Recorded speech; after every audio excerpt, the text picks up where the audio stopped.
ब्रजेश श्रीवास्तव हमारे साथ जुड़े, एसोसिएट एडिटर हमारे। ब्रजेश जी, चूंकि बांदा से शव लेके निकला है जो काफिला और अब गाजीपुर पहुंचेगा, इस पूरे हम चूंकि कल से लगातार इस पे बात तो कर ही रहे हैं, लेकिन मैं आपसे जानना चाहूंगा कि पूर्वांचल के एक साल में दो बड़े माफियाओं का खत्म होना, पहले अतीक और एक साल के भीतर अब ये मुख्तार अंसारी का नंबर आ जाना, पूर्वांचल की राजनीति पे इसका क्या असर पड़ेगा?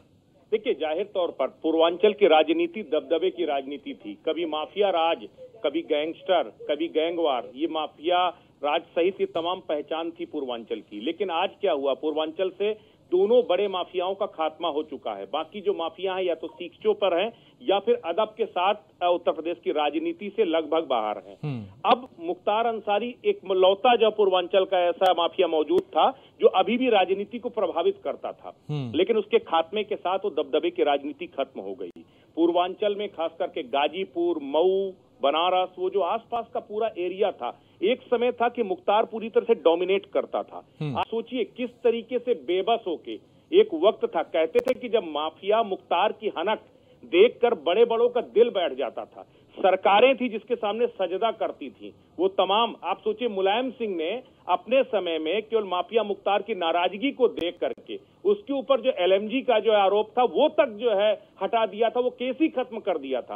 उस डीएसपी को जेल की सलाखों के पीछे जाना पड़ा था जिसने मुख्तार की गिरेबा पर हाथ डालने की कोशिश की थी। तो आप सोचिए किस तरह का दबदबा था, वो क्या दौर था। आज वो दौर खत्म हो गया। वही माफिया आज मजबूर था, वही माफिया आज अपनी जान की भीख मांग रहा था। मुझे याद है 3 साल पहले जब 2021 में रोपड़ से लेकर के उसे बांदा जेल लाया जा रहा था, हम खुद साथ में उसके काफिले के साथ मौजूद थे। मैं खुद पूरे काफिले में मौजूद था।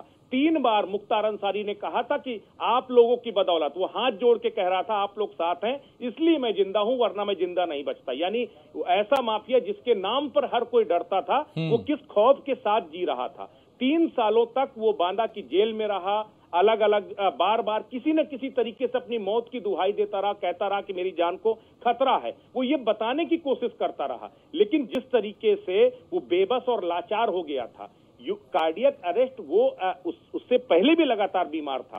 उसको अब राजनीतिक रंग देने की कोशिश की जा रही है। कुछ राजनीतिक दल मुख्तार जी इस तरह के तमाम एक तरह से आदरणीय संबोधनों से संबोधित कर रहे हैं, लेकिन आप सोचिए जिसके ऊपर 60 आपराधिक मुकदमे हों, दिन दहाड़े गोलियों से भून देने के आरोप हों, 400 गोलियां एक एक व्यक्ति को, आप कृष्णन राय की हत्या मामले को आप देखिए, 400 गोलियां दागी गई अकेले कृष्णन राय और उनके साथियों के ऊपर। सीबीआई, सुप्रीम कोर्ट के आदेश से जो सीबीआई जांच हुई, एक भी गवाह ऐसा नहीं था जो सामने आकर के गवाही दे पाता। लेकिन योगी सरकार आने के बाद 2 आईएएस अधिकारी ऐसे थे जिसने मुख्तार अंसारी खिलाफ अलग अलग मामलों में गवाही देने के लिए कोर्ट में पहुंचे। गवाहों ने बेफिक्र होकर के गवाही दी और कई मामलों पर सजा हुई मुख्तार अंसारी को।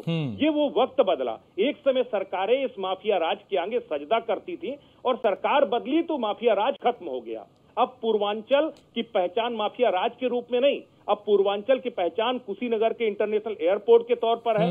पूर्वांचल की पहचान अब वाराणसी और काशी के घाटों को लेकर के है। पूर्वांचल की पहचान उस गोरखपुर के, उस जो है आप डेवलप्ड गोरखपुर के तौर पर है। तो अब पूर्वांचल की पहचान बदल गई। ठीक है, बिल्कुल, बहुत शुक्रिया ब्रजेश जी। बिल्कुल पूर्वांचल की पहचान बदल रही है। तस्वीरें हमारे सामने जहां मुख्तार अंसारी के शव को लेकर काफिला आगे की ओर बढ़ रहा है और यहां से गाजीपुर लाया जाएगा। करीब देर रात यहां पे उसका शव पहुंचेगा और प्रशासनिक अमला पूरी तरह से एक्टिव, कई आला अधिकारी यहां पे उनकी मौजूदगी में ही मुख्तार के शव को यहां लाया जा रहा है।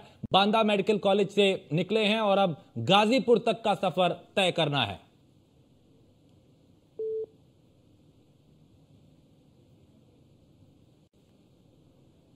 तो आज रात पहुंचेगा मुख्तार का शव उसके गांव